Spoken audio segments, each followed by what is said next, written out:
Sein unterwegs.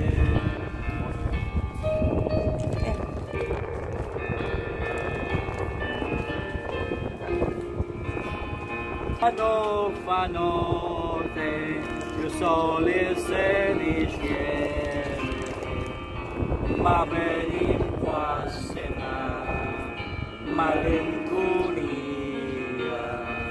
sotto a finestra, noi a restaria, quando fa notte il sole se rischiede. Nato sole, oh sole mio, sta in fronte a te. Oh sole mio, sta in fronte a te. Sta in fronte a te. Papabaruti yun. Kita mga ang ganda po. Tulog na si ate, oh. mga local lang to. Pampatulog. Ano lang to, mga tabaruti. Pabarote. Tabaruti lang to. Pabarote. Ate Star. Hi. Itlog ang lance. Itlog mo. Andun po, ito. Ayan pala yung itlog mo eh. Sister Sen, asa na ang itlog? Wala na. Lalabas na. Okay. One, itlog. Ayan, lance. Swimming nga yan. Pang ready ka na mag-swimming? Dito. Wala akong baon eh. Ayan, sarap po. Ayun ang dagat, oh, malapit na, oh. May sandbar pa.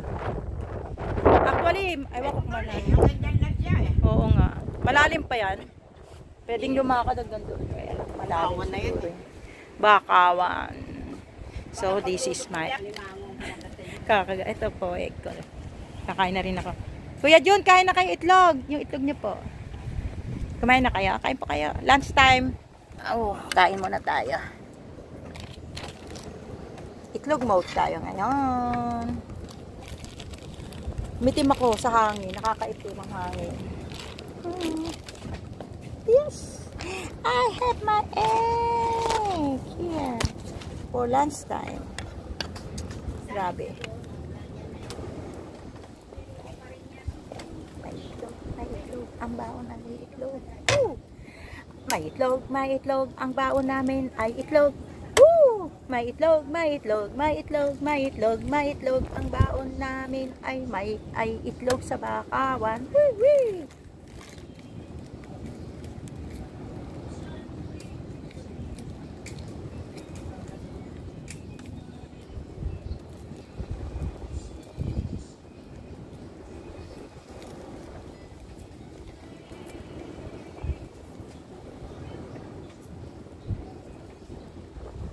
Masarap kumain ng itlog sa tabi ng dagat. Masarap kumain ng itlog sa tabi ng dagat. Masarap kumain ng itlog sa tabi ng dagat. Ayan, binubuksan ko ng itlog. Boiled egg. Kasi mahirap magdala ng marami. Dapat magpipiknik kami dito. Kaya ang hirap magdala ng marami. Kaya kanya-kanya dala ng itlog. O, diba? O, at least, hindi, bawat isa may dala. O, hindi mabibigatan. Kanya-kanya lang dala ng itlog. Ayan.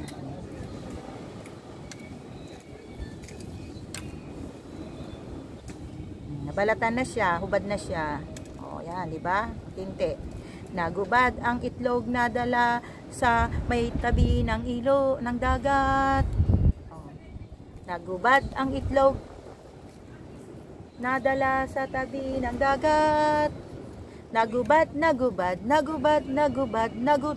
itlog na dala sa tabi ng dagat. Ito po itlog ang nagubad, hindi yung mga kasama ko. Joke lang. Magsuswimming sila eh. Yeah. Okay. Oh, mahangin talaga. Kinain ang hindi na ako makakanta pag kinain ko. Kinain ang itlog na hubad na dala sa gitna ng dagat. Kinain ang itlog na dala. Ano ba yan? Kinain ang itlog na hubad na dala sa tabi ng dagat. Kinain, kinain, kinain, kinain, kinain ang itlog na hubad na dala sa tabi ng dagat. Woo! Let's eat.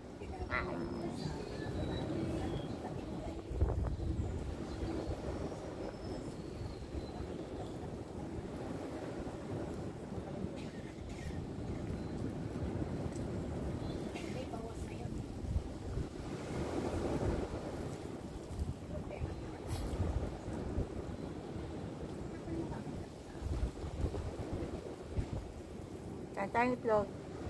Dahil nilakad namin kung sa tutusin lang. 1,000 meter. Kada meter nagpapahinga kami. 1,000 meter.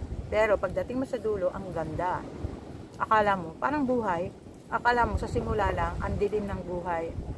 Pero, katulad ng paglalakad namin, may mga obstacle na dumaan. Yung umulan, na buti na lang tumigil. Yung mga butas-butas na kawayan at kahoy na akala mo masasabit yung paa mo, pero hindi naman. Yung akala mo, sabi nila, uy, baka may biglang lumabas na crocodile. Wala naman. Yan. Tapos, yung init, yung naiihi ka na malayo ang CR, di ba, obstacle din yun. Kaya, katulad ng buhay natin, may maraming obstacle. Pero at the end, makita mo yung ganda. Ang ganda. Sa buhay natin, pag may mga obstacle dumarating, ganun din, di ba? Makikita mo yung ganda at the end. Basta tiyaga. Sabi nga doon sa binabasa namin kanina, never stop, never quit, keep on going. Don't look at the obstacle, focus, focus. Kaya, kahit mga senior yung nakasama ko, pati ako magsi-senior na, kahit senior kami, nakarating kami dito sa aming patutunguhan. This is a good victory to us. Isang challenge. May kasama kami, iba-ibang edad. May 70 years old, may mag-80 years old, na magsa-79 years old, may 72 years old, pero hindi halata. Huwag niyo sabihin, sinabi ko yung edad nila. May 63. Dalawa lang kami bata dito. 59, magsi-senior na rin this year. Pero mga senior, on the way senior na. Merong ang bilib lang po ako sa 79 years old, mag-80 na siya, pero kahit sa init, kahit sa hirap ng lakad, kahit sa layo, nakarating siya dito. They win. And I believe, nag-ano po ako sa kanila, nabilib ako sa kanila. Kung kaya nila, kaya natin, diba? Ganun lang yun. Malapit na mo, boss. Tapos pagdating dito, pakita ko sa inyo, napakaganda talaga. Sarap mag-relax. Di ba?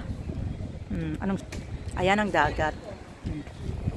Ayan yung mga kasama ko, mga senior. Achieve namin. This is the Bakawan Eco Park sa Aklan, and it's a very nice place to walk and to relax. At iyon po, at the end, ito makikita ninyong napakaganda. Maririnig nyo. May sandbar sa gitna. Ayan, kung may boat kayo, pwede kayo pumunta sa gitna mag-swimming. Andun ang sandbar sa gitna. At dito, ito po yung napakaganda, di ba? At napakaganda nitong nila. Ginawang kawayan na shades. At may music, nagkakantahan pa sila sa kabila. At kung ayaw niyo magdala ng mabigat, magdala lang kayo ng itlog. Ayan. Gandun. Yun ang gusto ko. Yan, ang gusto ko marating. Ibang-iba rin sa Ilocos. Ibang-iba rin dito. Ayan yung may sandbar sila.